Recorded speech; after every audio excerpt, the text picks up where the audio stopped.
What is the purpose of miracles? The term that we translate miracle in the New Testament is the word power. So it's just an expression of God's power. Why those miracles? Why not anything else? These are a foretaste of the promised coming kingdom, not just random. Why do so many Western Christians feel like they've never actually seen one? Sometimes God does things for his honor in a special way to get people's attention. Okay, that's a good point. What are they actually revealing? Is it God saying he's God of this world, or is it something else?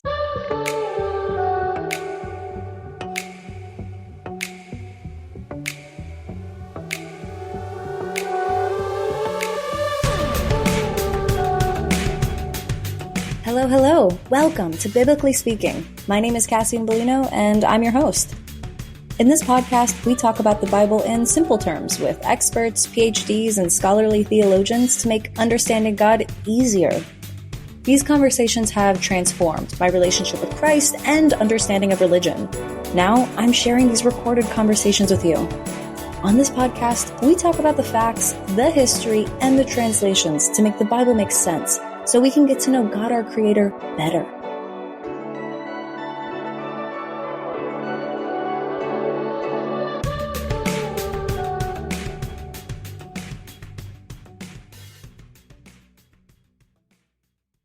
Hi, it's Cass. I wanted to first start off by saying thank you for listening. I created this because I could not find it anywhere else on the internet, and it takes a very small team and a large upfront investment to make it all possible. I really hope that you find it valuable. I would never expect anything from my listeners, and I'm always going to do my best to first outsource support from brands. However, if you do find value in this episode, I invite you to contribute an amount equal to the value that you have received, either through a one-time or a monthly donation linked in the show notes below. I understand that not everyone, though, can donate monetarily. So I ask that if you love Biblically Speaking and you cannot donate, please show your support by subscribing to this channel wherever you're listening so that it tells the hosting platform to show Biblically Speaking to more curious and confused Christians. In exchange for this support, I personally promise to you to always create the highest quality production possible. Thank you so much for listening. Now let's get to the show. Hello. Welcome to Biblically Speaking. I'm your host, Cassie Bellino, and today we're going to talk about miracles, which we have talked about miracles with Lee Strobel in the Case for Miracles. And that was amazing. You know, what a great person to talk to about it. But today we're going to turn it on its head. What is the purpose of miracles? What are they actually revealing? Is it God saying he's God of this world? He can do what no one else can do? Or is it something else? You know, why did Jesus heal blindness, raise people from the dead, walk on water, calm storms? Why those miracles? Why not anything else, like making aliens appear, making things that don't exist appear? You know, if miracles are happening today, because I believe that they still do, why do so many Western Christians feel like they've never actually seen one? I maybe have seen one, but it's not like it's a common occurrence. Today, I've brought in one of the world's leading scholars on miracles, Dr. Craig Keener. Welcome back to the show. You're going to help us understand how Jesus and Jews understood miracles, why Jesus was performing those specific miracles, and the reports of modern miracles. And if you have not heard of Dr. Craig Keener, go check him out. This is your repeat time coming on the show last time with your wife, Medine, to talk about suffering, who we might have a special guest appearance from her a little bit later. But if you're not familiar, you are more than capable and credible to speak on this topic. You have a Ph.D. from Duke University. You serve as an FM and Ada Thompson Professor of New Testament at Asbury Theological Seminary. You're the author of roughly 40 books, 3 of which you've kindly sent to me. And you have more than 1.4 million copies in circulation worldwide. You have biblical backgrounds on miracles, Acts, John, historical context of scripture, and you've earned numerous national and international awards, including multiple Christianity Today book awards. Welcome to the show, Dr. Craig Keener. Thank you, Cassian. It's great to be with you. Now, the copies sold, I don't get credit for that. That's my readers, but thanks. So kind. So clearly an author. So miracles. Why do you personally, and I know your story, you've shared your book with me, Impossible Love, but do you feel like you've had a lot of experience personally with miracles that allowed you to talk extensively on this subject? Not as much as some of the people I've interviewed, but I've had some experience with them. Yeah, but I didn't originally write the book because of that. I originally wrote the book because I was writing commentaries on the New Testament. And we've got miracle stories in the New Testament. And so people say, well, the skeptics were saying those things can't be true, because if those things were happening, somebody would have seen them, somebody credible. I'm like, well, duh. we have plenty of eyewitnesses. Maybe you're just not listening in the right circles. But anyway. What is the last or favorite or most memorable miracle you've personally witnessed? Boy, that's hard to narrow down. One of the recent ones where I was close to was actually when I was in Singapore. They were having, some of us who were there as scholars, they were having us pray for people who were ill of various things. And there was this woman in a wheelchair who had, I think, broken her ankle or something. And anyway, I was praying for her. And then I went on and prayed for some other people. And then after a while, I heard them calling my name to come up to the platform. And this woman was walking around and she was pushing a wheelchair. And they had me get in the wheelchair and her push me around. They say, Craig Keener, pray for this woman if she got healed. I'm like, wait, I just asked Jesus. He's the one who did it. Wait, you healed a woman in a wheelchair? I didn't heal her. Jesus healed her. I just asked. Jesus, so she was in a wheelchair. You prayed for her, and through your prayer, Jesus healed her and she got up? Yeah, but I mean, somebody else could have prayed for her too. I mean, it was Jesus who did it. But you asked for ones that I'd seen. So that was one that I saw. Were people losing their mind? Some people. I would be losing my mind. Because how long was she in the wheelchair for? I don't know. She got in that wheelchair last week. I'm just kidding. That would be, you hear about it. But, when I think of miracles that I have personally witnessed, it's one of those things where it's like, only God could have done that. Or, things just working out right at the perfect timing. And it just feels like that kind of divine intervention. Yeah. But I have those a lot. And that's, I feel like those are like God winks, maybe not classified as miracles, but how would you classify a miracle?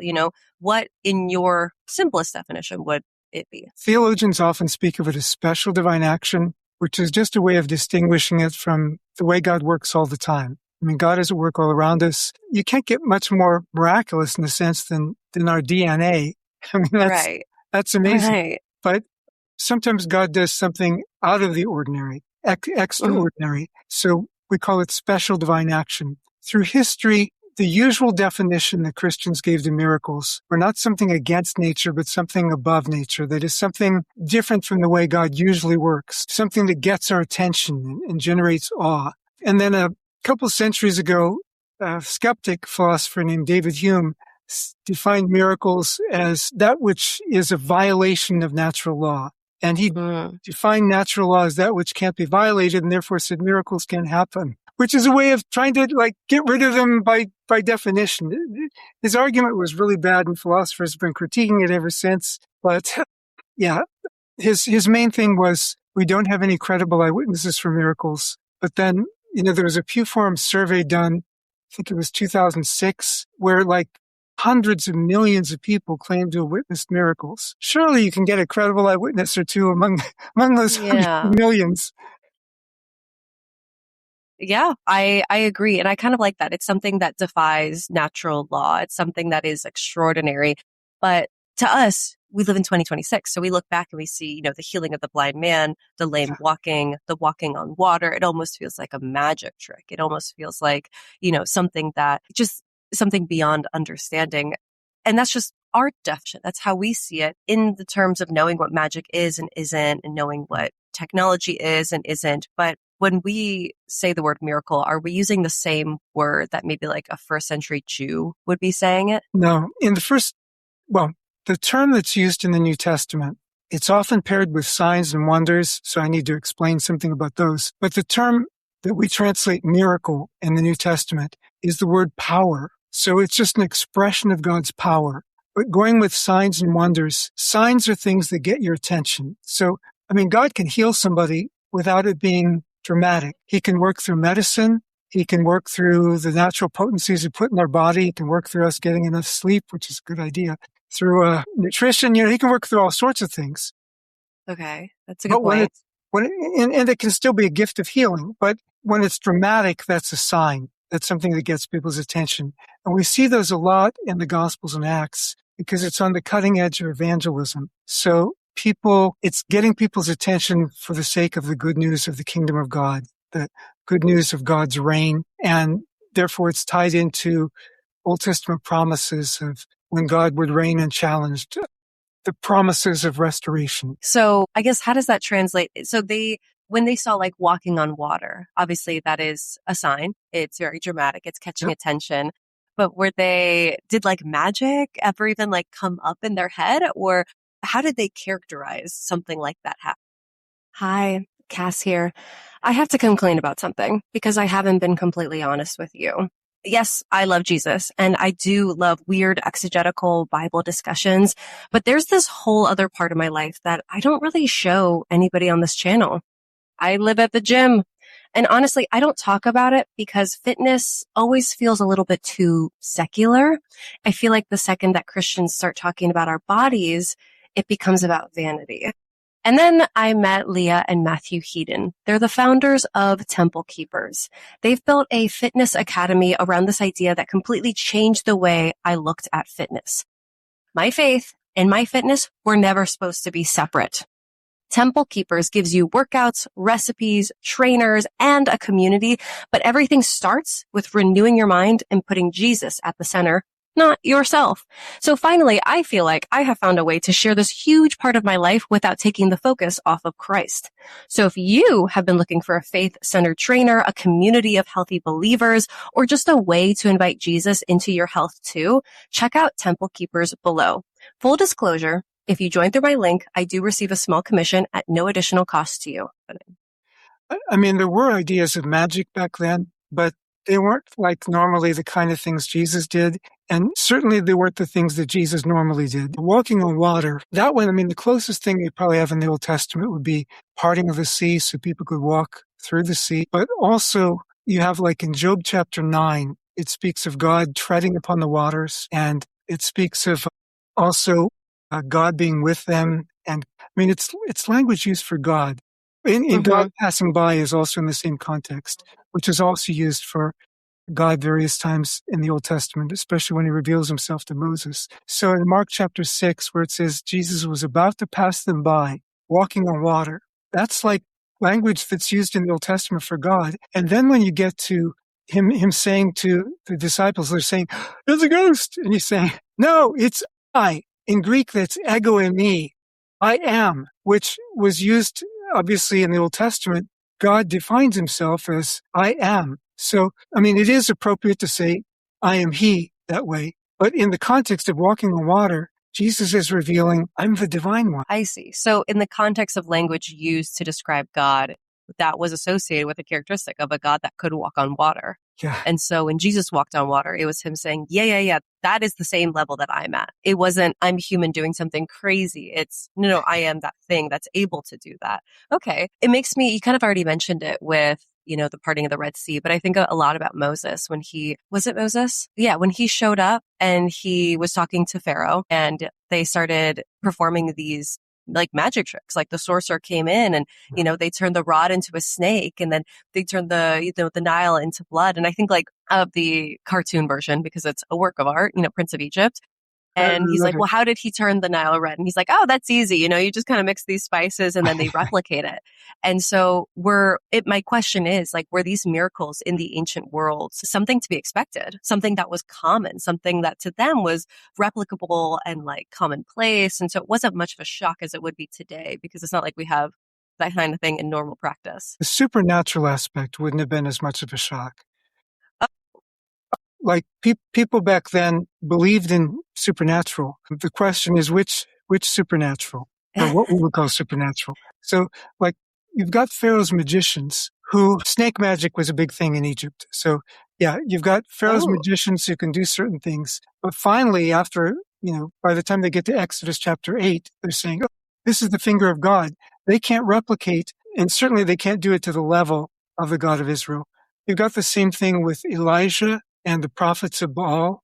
They called down the fire from heaven. And you've got this in the book of Acts with Philip and Simon the sorcerer in Acts chapter 8, verses 9 to 11. You've got Elymas Bar Jesus in Acts chapter 13. You've got the 7 sons of Sceva in Acts chapter 19. You've got these other people trying to do these things, but they have to recognize that the true God's power is greater. And so it's what missiologists or specialists in mission, they call power encounters, where God shows his power greater than that of magic. In the case of Jesus, he didn't have as many people trying to do magic so much in Judea or Galilee. And so there, people would have been more like, this must be a prophet or something like that. But yeah. Interesting. So if I were a first century Jew, like watching Jesus perform these miracles that were supernatural, I mean, even if you think about like Elijah calling down Baal, what question would I immediately be asking? Would I be saying, is this possible? Or would I be like, which God is causing this? More like the latter. Oh, see, I think today that wouldn't even be a question that people would ask. They would. Well, yeah, people today seem to think monotheism is one God or less. But anyway. Oh, and are you saying that like there's still monotheism, but just they believe in a different God? Well, what I'm saying is that a lot of people today, they've screened out the supernatural. So, they subtract all the polytheism and then they get down to one God. And then maybe we don't even believe that the one God can do anything. Yeah. It's just, we've kind of explained everything away and God doesn't appreciate being explained away. Well, I hope I don't commit heresy then, because I kind of want an explanation coming into this next section is why these miracles. And, in the planning process of this episode, I think you did something amazing where you made a distinction between the miracles of like healing the blind and then, like the blindness, the deafness, paralysis, leprosy, raising people from the dead. And then there's other types of miracles. We'll get into authority over chaos in the physical realm, but is there something beyond the surface level of bringing somebody from the dead or healing something like a sense, like their deafness or their blindness or, physical ailment? Why those?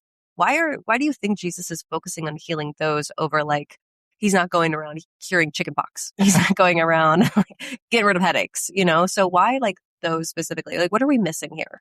The Bible does say that he was healing every kind of sickness. So he probably was healing some of the other stuff. And malaria was pervasive. So Peter's mother-in-law is sick in bed with fever and so on. But I think the Bible focuses on those incidents that are the most dramatic because they're like, well, this isn't just like, sometimes a fever can go away, right? But this is something, blindness doesn't usually just, wow, I can see. So these are more dramatic, but also some of these are directly related to signs of the kingdom. So when you look at John the Baptist sends messengers to Jesus and says, how do we know, are you the one to come or should we look for somebody else? And he trusts Jesus is from God, but he said that the coming one is going to baptize in the Holy Spirit and fire. I don't see any fire. So I just, you're healing a few sick people and so on. How do I know what this is really, if you're really the one to come? And Jesus' response is, go tell John what you've heard and seen. He appeals to eyewitness evidence and says, the blind see, the deaf hear, the disabled walk, and ... And good news is preached to the poor. Well, the parts that I quoted actually appear in Isaiah 35, verses 5 and 6, and Isaiah 61:1. And these were passages that John would know. These were passages in Isaiah, the context of which is the promised time of restoration, the time of God's kingdom, the time when God would reign unchallenged over all the earth. God would heal and restore these things. And Jesus is saying to John, by quoting these texts, Jesus is saying, John, I haven't restored everything yet, but these are a foretaste of the promised coming kingdom. They're not just random. These are, and also notice that these are benevolent signs. God is capable of doing judgments. You see that with the 10 plagues in Egypt. But the first plague in Egypt was water turned to blood. John 2 says that the first sign in Jesus' ministry was water turned to wine. Last sign in Egypt, death of the firstborn. Last sign in the Gospel of John, the raising of Lazarus, raising the dead. And so this is actually even a contrast with judgment signs in the sense that these show us God's benevolent heart. God was showing us signs of the kingdom, a foretaste of the kingdom. I don't know if I'm heading this in the right direction you wanted me to go. Or that was a crazy contrast, Craig. Oh my gosh, just the wine and the blood and the death and the life. See, this is why you're here. I would have never thought about that or made that connection. I do feel like blindness comes up an awful lot. And maybe it's just the most dramatic miracle, I guess. I don't know. Maybe. Is there a reason that it comes up so often? it is interesting. There's a section in Mark where Jesus heals blindness, and then he heals blindness of some other people later. And that whole section in between, Jesus is dealing with disciples who are half blind spiritually. So many scholars do see a connection there, because Jesus, he says to the disciples when, he's multiplied fish and loaves a couple times, and they're like, oh, we forgot to bring bread with us. And Jesus is like, are you still blind? Do you still not see? Do you still not understand? He says it like 5 different ways. And then right after that, he heals a blind man in 2 stages. So the guy first sees people like trees walking, and then Jesus finishes it. So it's like, you guys are still half blind. You know to follow me, but you don't really understand my mission. Peter confesses, you're the Christ. And Jesus says, that's good. The Son of Man is going to suffer and die. Peter says, no, that'll never happen. Peter's still half blind. He understands Jesus is the Messiah, but he doesn't understand that the Messiah's mission is to come and die. So, yeah, there's a kind of spiritual blindness that Jesus has come to heal, as well as a physical blindness. That, it made so much sense as soon as you said spiritual blindness. Because I'm so focused on the physical of, wow, it's just like a lot of blind people back in the day. Well, there were. I mean, it was more common back then. They didn't have the kind of treatments we have today. Again, this context makes sense. I just take it for granted. But you're right, the spiritual blindness and kind of what that represents of, but I think the same would go for deafness. Yep. At the same that thing, was very just common. Not hearing. Wow. Yeah. And disabilities, like people would have injuries they couldn't get treated for. And yeah. Is there another similar spiritual parallel when it comes to like leprosy? Or is that more of like contextual? That was just like a skin condition that was super common back then and it was just an issue. Or was it something else? Because I know that, in like Deuteronomy and Leviticus, I feel like there's a lot when it comes to skin conditions. What is the background there? Yeah, in Numbers chapter 12, it's like compared to being dead. It's like really, but it's leprosy in the Bible is different than what we call leprosy today. Leprosy today is Hansen's disease. Leprosy in the Bible actually didn't have to be as dramatic as Hansen's disease, like in India and some other places where you have a lot of what we call leprosy today. In the Bible, though, it could include that. They've actually found, I think in a burial cave near Jerusalem, they actually found DNA that showed that the person who died had leprosy in the modern sense. But it could include, any kind of skin disease, serious skin disease. I used to have eczema under my right left eye, and I have eczema on my hand right now. I would tell my students, "Don't get close. I have leprosy." But in the biblical sense, but it also had social consequences where people weren't allowed to touch them, get too close to them, and so on. Although it's interesting that the guy with biblical leprosy in Luke 5, but Mark chapter 1, he's close enough to Jesus for Jesus to reach out and touch him, even though you're supposed to stay like 50 paces apart. You're supposed to be crying out, according to Leviticus 13, "Don't get close to me, I have leprosy. Unclean, unclean." But he gets that close. It's like you've got so many people in the Gospel of Mark who are so desperate that they violate all sorts of social protocols to get to Jesus. They'll tear up their neighbor's roof to let their friend down. The woman with the flow of blood, Leviticus 15, she's not supposed to touch anybody. She reaches out and touches the hem of Jesus' garment. They're so desperate. They realize Jesus is the only answer, and they won't settle for not getting close to Jesus.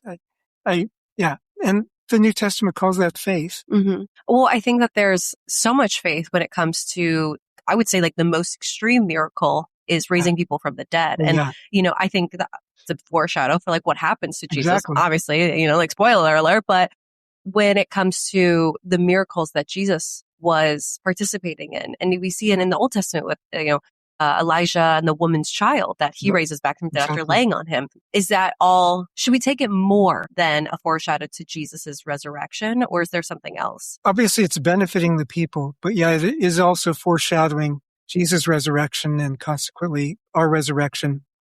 It's a form of healing in a sense. I mean, the longest you have anybody dead before they're raised is Lazarus for 4 days. So you don't have anybody like completely rotted away or something like that. So it's not magic tricks, but yeah, it expresses God's power and it expresses God's care.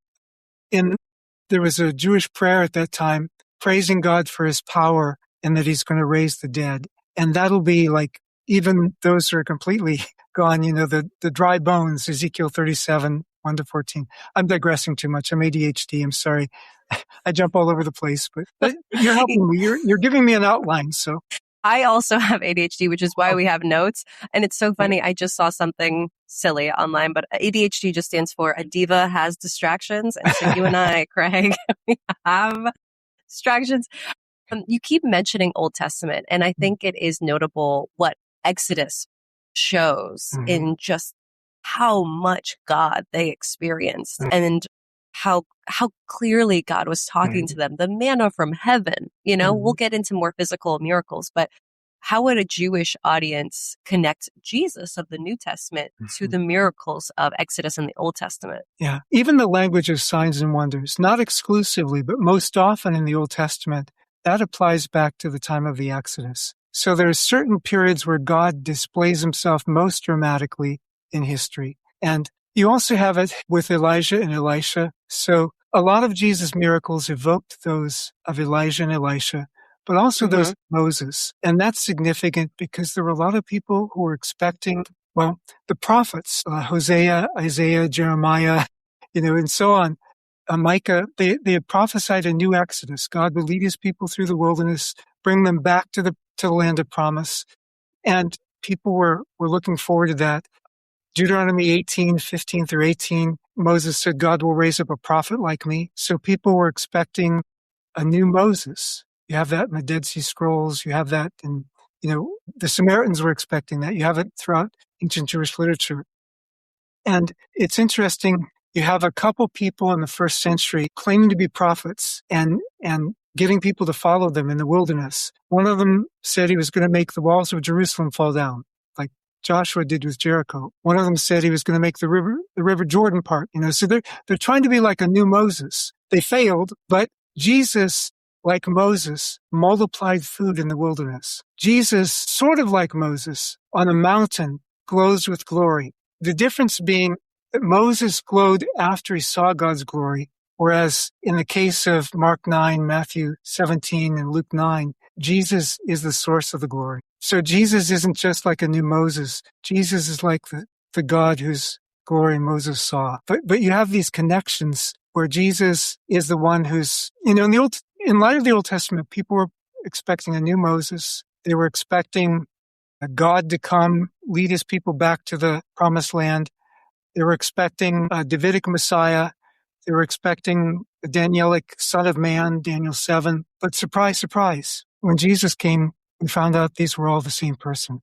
Mm-hmm. Well, I could absolutely see, you have Moses. It's kind of like who you know, who you like. It's your history. You're following Mosaic law. And then, the line of David, you see who David is. You expect something similar. And then you think of the miracles back in Exodus, the water flowing from the rock and, just all of Mount Sinai and the manna from heaven and, the burning bush and kind of the pillars of fire.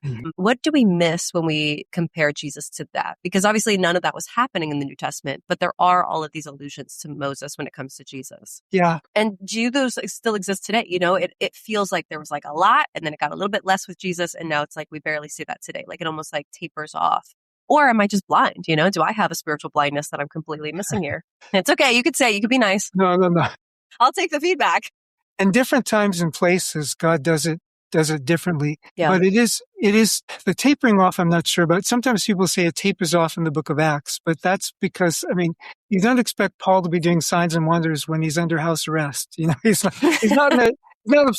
out with a lot of people, but, on the island of Malta in Acts chapter 27, you've still got the signs and wonders. It does taper off in the sense that I get the impression at least, everybody Jesus prayed for gets healed. Maybe prayed for isn't the right way. I think he just heals them. But in the book of Acts, we get the highlight reel, obviously. But in Paul's letters, we see that presumably some of the people Paul prayed for didn't get healed. So it's not like Trophimus I left at Miletus sick. Paul speaks of because of a bodily illness. He preached the gospel in Galatians 4. The other one was 2 Timothy 4. Epaphroditus was sick close to the point of death. But God had mercy on him, Philippians 2. So it seems like God would often heal to get people's attention for the gospel.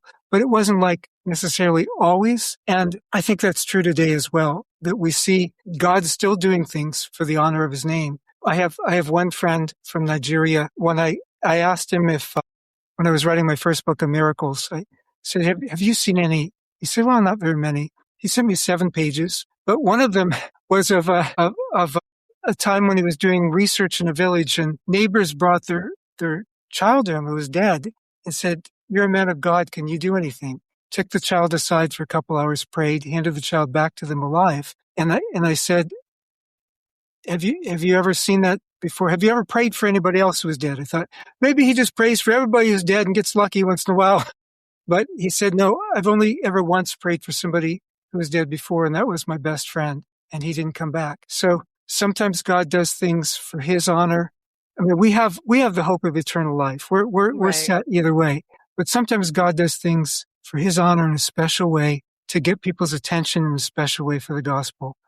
But that doesn't mean it always happens. It's like Jesus said to John the Baptist, this is a foretaste of the kingdom. There's going to be a day when God's going to wipe away every tear from our eyes. There's going to be no more sickness or death. But in the meantime, he gives us these signs as reminders of his promise of a world made. Hey, we're Matthew and Leah Hedden, the founders of Temple Keepers. And we help Christians care for their bodies like the holy places that they are, God's temple. So whether you've been struggling with your weight, emotional eating, PCOS, insulin resistance, diabetes, or even Hashimoto's, or just simply being consistent, we've helped believers heal and overcome them all. Or if you're a pastor wanting to lead your congregation or staff in health, we help with that too. We look forward to seeing you in the academy or working with you one-on-one. Click the link below in the show notes and get started today. We'll see you soon. That is a good reminder, Craig. Thank you. I want to get into one more type of miracle that we see. And I'd love to kind of know what do we do with these? The walking on water, the calming of the storm, and then the feeding of the multitudes. I have this photo in my room, and it's depicting the feeding of the 5,000 with, nice. 5 fish and 2 loaves of bread. And he does it twice. Jesus does it twice where he feeds multitudes with like a sandwich.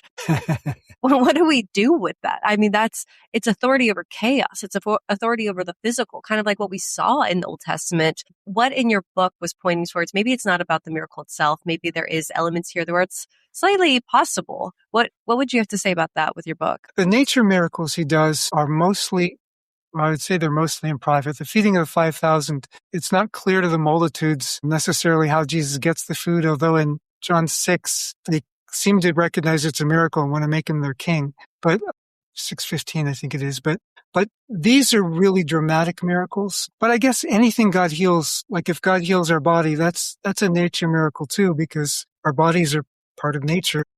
Yeah. But the walking on water shows, especially the way it's portrayed. I mean, I've interviewed people who've, shared with me that they have walked on water in circumstances where they weren't expecting it. They didn't realize they were doing it until it was done. They thought the water just was shallow. They found out afterwards, no, it was really deep. But in the case of Jesus, it's much more deliberate, and it's, in the context of him saying, I am, and so on. There's also a difference between what Jesus does and his followers do, in that he is, some people have put it this way, others are petitioners of divine or numinous power, but he is a bearer of it, like he's God. He's already divine himself. I think that does make sense that this is, pointing towards what he is God over. But I also think it causes a lot of fear. I mean, when they're in the boat and the storm is rising, and even after it's terrified, even after he's walking on water, they're still scared. So why do you think this miracle provokes fear? It provokes awe, for sure. Mm-hmm. And fear, I guess, because people weren't expecting this kind of thing. Mm-hmm. People usually are afraid when angels show up too in the Bible, and angel says, don't fear. I think I'd probably have the same reaction. But Jesus says to the disciples in the boat, why are you afraid? Do you still have no faith? And then they're like afraid all the more. Like, well, what kind of God is this? Because we don't understand his identity. Okay, and maybe it is just like lack of data. But then after Jesus leaves, he's like, all right, guys, the same power I've got, you've got now. And that's the way they're like exorcising demons and bringing people back to life and healing the blind. But it's not like the apostles were out there walking across the Mediterranean. Do you Is there like a water aspect here that only God gets access to? Again, I've got accounts of it, although especially from places in the world where, like islands where there's lots of water where you can't get from one place to the other without it. But I don't think nature miracles are limited to God. We do have accounts of most kinds of miracles today somewhere. I mean, not like regularly, except for virgin births. I don't believe in virgin births anymore. No more virgin births. I believe in the old one. That's the only one. Do you only believe in one virgin birth? Oh, yeah, I believe in that one. And what you're saying is like people were claiming it after Jesus, and you're like, that's well, I'm not saying happening. That if somebody today says, no, I was a virgin, this is a virgin birth, I wouldn't believe him today. That's what I'm saying.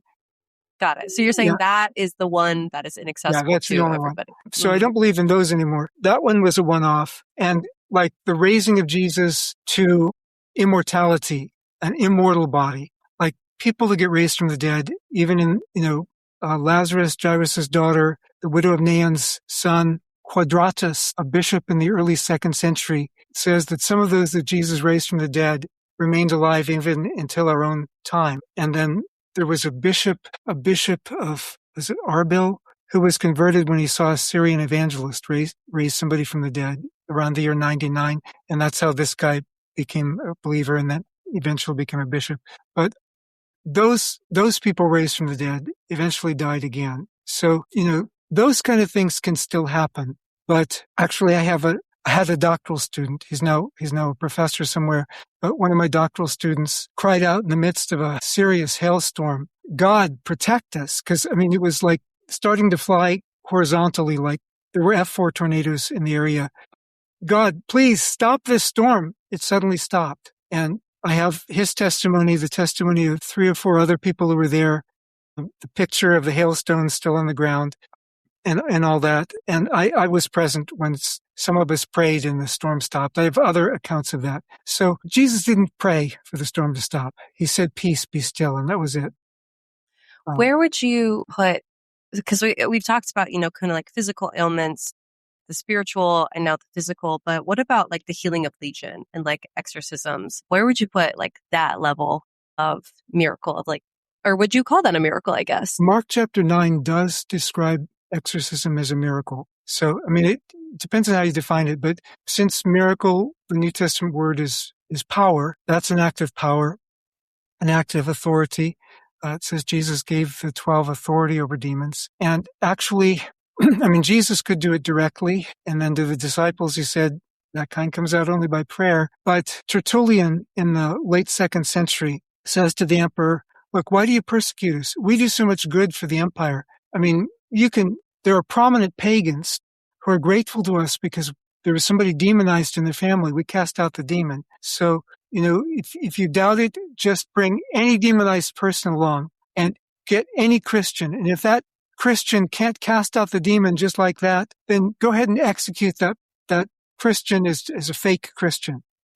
In other words, like any Christian can cast out a demon. We don't exactly teach that in seminary today, but but we have that authority in the name of Jesus, not in ourselves, but in the name of Jesus, we have that authority. And I think sometimes we don't recognize that. But yes, that definitely happens today as well. Okay. Well, like I said, I've read Impossible Love, which is the story of you meeting your wife. And Medine has experienced and endured a massive amount of suffering, as we covered it in our last episode, but also miracles. And if she's around, I'd love for her to jump on and share a little bit more. Oh, there she is. What a coincidence. That's so crazy. I have so many pre-planned questions that I want to ask you. Welcome to the show, Dr. Medine Musunga. Thank you so much for joining us. For those that are not familiar with Dr. Musunga, you should be. I've been saying you were on our last episode regarding suffering, but you are more than qualified to speak on miracles, not only because you endured 18 months of civil war in the Congo, but also because you have a Ph.D. from the University of Paris 7. You are well versed in scripture, the Congolese War, and you also have spoken internationally alongside Craig on Christianity, reconciliation, faith, suffering, all over America and the world. Welcome. Thank you for joining us for this last segment. Yeah. I know that you have been studying miracles academically, but you've also experienced miracles personally. Do you mind sharing a few of them? Okay. one that comes to mind was before I became a Christian. I was sick. We lived in a village where there was the medical facility was very small. So when people were sick, they will take them. You have to wait for the train and then go to the bigger city to get the help that you needed. And I was very sick. I went to the small dispensary. They didn't know exactly what was wrong with me, but I had a fever, I had headaches, like a big case of malaria or something like that. So I remember just being in bed. I was about 9, having difficulties to breathe. And my father came home at noon for lunch. And my mom said, Medine is not doing well. So he said, okay, I'll talk to Medine. So he called me into his room and he said, all right, we are going to pray. I said, okay. And he said a short prayer, something like, God heal my daughter, Medine, and said amen. So I thought that was the end. And then he said, okay, I want you to go and take a bath. I felt like he has grown horns because I was cold. I was shivering. I had fever. And the water we had at home was something we fetched from the river the night before. So it was very cold, at least in Congolese standard. The idea of thinking that I'm going to take a bath was not sitting well. So I think he saw my face and the fact that I was protesting without, maybe not voicing it well. And he came down to my level and said, do you trust me? I said, yes. He said, okay, you can go. So I went, still thinking he's crazy, but as an obedient child, I decided to do it. Just the moment my hands hit the water, I was completely healed. There was no fear, no fever, no headache, nothing. It was the best bucket bath ever. It was hot outside. So it was wonderful. So yes, and that's an example for me. I know my father prayed for my brother who was also sick and he was healed. Another example is when my sister had meningitis. They took her to the hospital. There was a French doctor there and the nurses, Congolese nurses, and they started to talk among themselves. And they said, the doctor said, she's not going to make it. She's not going to make this night. Some of my father's friends came and they said, well, Jacques, it's time to start thinking about buying the coffin and getting ready. He said, I still have this night. So everybody left and he just started to pray all night long. And he will take a little bit of the milk and put on, Gracia was my sister, put on her tongue, and he kept praying. The child kept breathing until in the morning. When the doctor came, he was speaking in hushed tone with nurses and they said, no, she's still breathing. He said, what? He came into the room and even saw a kind of improvement. So he asked my dad, what happened here? He could see the tears, the Bible. And my father said, I asked God to heal my daughter. Now, Gracia was not healed instantly. No, but she became better progressively. And today she doesn't have any side effect or anything. Yeah. Oh my gosh. We got questions from the audience. Yeah. Anyway. Was there another miracle you were suggesting? That's a different miracle. Okay. Yeah. That's like a raising from the dead. Oh, you've seen a raising from the dead? I was not born yet, but yes, in my family. So my parents, they married young. I think my mom was about 15 towards 16. My father was 18 years old. And then he got a job working with the railroad and he found himself in a village where they did know people. There was no family member. And they had my sister Therese, who was a toddler, and then they had a son. And that child died and they grieved hard. And so they hang on to the Lord to help them. So before I was born, Therese cried out one day at home and she said, something bit me. And then when my mom came, there was a snake there that was dead and there was the child that was not breathing.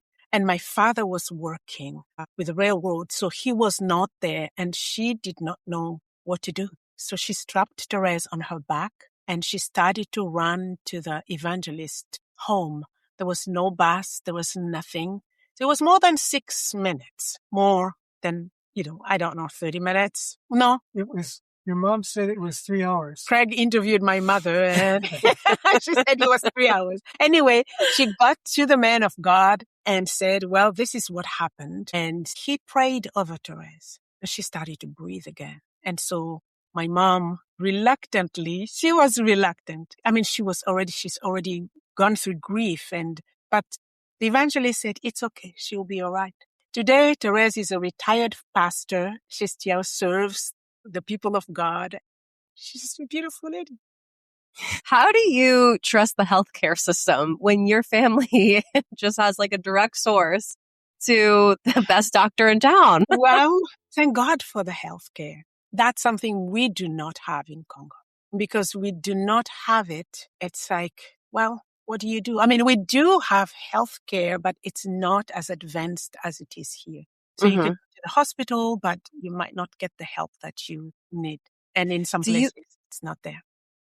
Well, it's a funny point. Do you feel like people in the Congo experience miracles more often because they don't have as much aid here, but that could be kind of used as justification for the healing? You know, there's healthcare here where it's like, oh, it's probably the IV and the medicine that healed them. Whereas like in Congo, it very clearly was God. I do believe that in both the West and in Africa, we experience miracles. Being here in the West, the biggest miracle is just what we have, the resources, the doctors, all of this. It's a miracle. God gives us, the brains and the intelligence, and we do that. But I also believe that in Africa, in Congo, sometimes we don't have much. And so the only way is to cry out to whoever you believe. For those who believe in Jesus is to cry out to Jesus to help. And for those who do not believe in Jesus is to go and see maybe a witch doctor or go and see a traditional healer, someone who will help you. And sometimes, they do invocation and things like that. Yeah. Wow. And how much, you've experienced quite a few miracles, just not personally, but within, your culture, your community, your family. It sounds like miracles played a really big role in your Christ walk and just how often you experience it, especially during the Congolese War. How many times you caught malaria or your child David caught malaria or there was just sickness and violence. And I think there was a story where you guys were surrounded. You went to go get water or do laundry and then the enemy came by and you should have been shot how many times? And yet you escaped unscathed. Yes. Yeah. It is God's grace. It is God's grace. I remember a time when I was very, very sick with malaria. I was hallucinating because I did not have any medication and there was no way. And somebody who had run for their lives, but they were like spending the night in the forest so that they will not be in contact with soldiers, whatever the reasons, that's where they found refuge. In the night, he had a dream and somebody told him, you have to go to this village because Musunga Jacques has a daughter who's sick. I want you to go and pray for her. And they came. They walked all the way to the place where we were. They prayed. The man prayed over me. And then when he was done praying, there was a lady who was a nurse and she said, I only have one injection. One injection is not enough. That's what she gave me. But I got better. So God used different ways to help us during war. Yeah. I don't want to say I'm jealous, but I wish I experienced God as much as you have, Medine. I wish that I had that many stories because how could you doubt, your faith is just iron. It's just data, you have such hard evidence of God's presence in your life. What would you say to kind of encourage somebody like me who I have the luxury of not having to depend on him for all of my needs, but I crave his presence. And what would you say to encourage somebody like that? Well, I'll say two things. The first thing is war was the hard way, really hard. No food, really. We ate once a day. Water was, you don't want to think about it. Sometimes just drinking water from the puddles where you can see worms and stuff. It was like a prison of boredom. And it was fear and anxiety was like a cloak around us. We're always afraid. Who's coming? The soldiers are coming. Who's going to die? So many things. So because of the hardship, it was really a very difficult, hard way. But God was with us. He walked with us through that hard voyage, if I can call it that way, that hard season. And on the other side of the season was the fact that it was joy, not the joy bubbly and things like that. The joy of the things that personally I discovered. I learned that I was really a sinner. My heart was mean. I found out that I didn't want to share food, for example, because I didn't have enough. And I was so selfish thinking about me and my family and not. So God has to teach me so many things. And some of those lessons, I don't think I would have learned them if I had enough.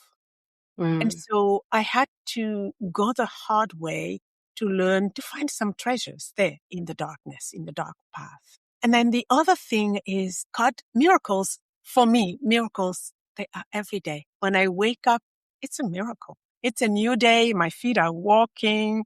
I mean, I can do things. I see that as miracles. And I think God does so many miracles. If we just take the time to look around, we will see them and we will be grateful for what he does. Yeah. I mean, it's such a positive outlook that you genuinely see that like miracles are happening still.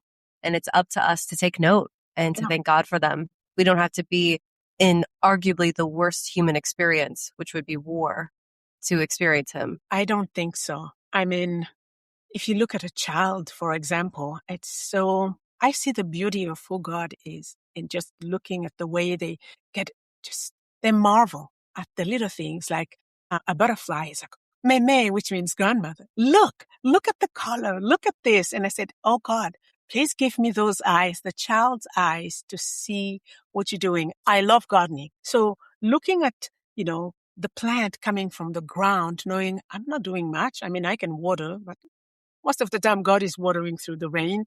And it's coming and it's giving me food and it's beautiful. And I'm just like, wow, thank you, God. This is great.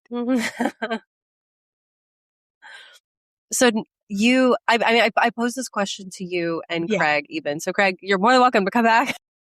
But back into frame. What do you feel like the miracles that you guys have witnessed and experienced revealed about God to you and who Jesus is? Wow, that's a wonderful question. Now, for me, as I talked about my war experience, God taught me so much about who he is. I talked about how selfish my heart, he showed me how selfish my heart was and sin and all these things. But he also showed himself to me as being kind and good and being there, protecting and providing. For me, the miracles showed me God's heart. Like he cares for us. If he didn't care, why do a miracle? Yeah, why hear the voice of the person who is asking, please help me, and respond? So that's how I look at it.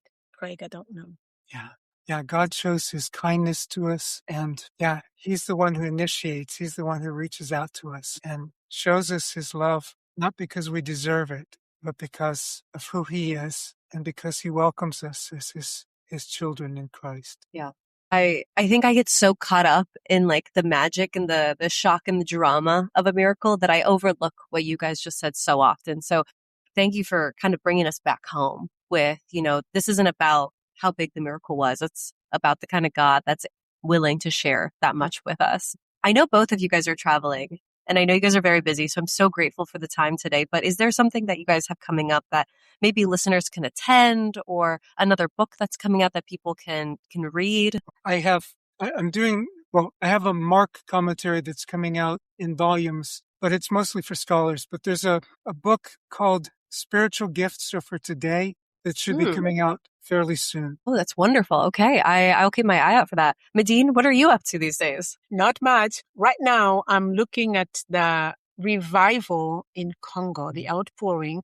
That was in 1947. So I will be teaching a 1-hour class in Australia about that. But I'm just fascinated by the things that happened into a country that was going through colonization. They didn't have freedom. Life was hard.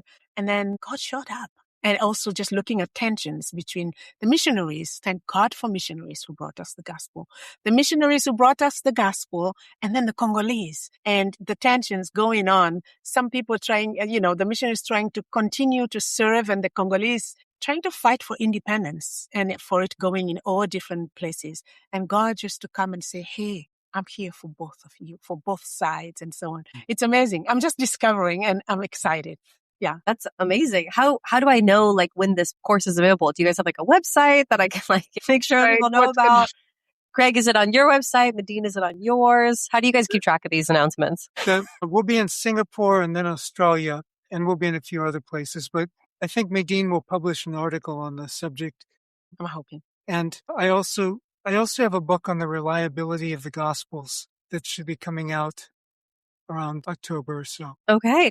I will link all the resources I have on your guys' websites below, just so people can, subscribe, stay up to date, so they know about these courses and these books. But I know that sometimes I catch you guys literally between flights, and I'm so grateful that you guys gave me an hour today. My show is so much better because you guys are on it. And when it comes to miracles, this is such a rare topic that not a lot of people can speak on. So thank you for coming on and sharing your insight and your experiences. It's so great to talk with both of you. Thank you so much. It's always a privilege to be with you.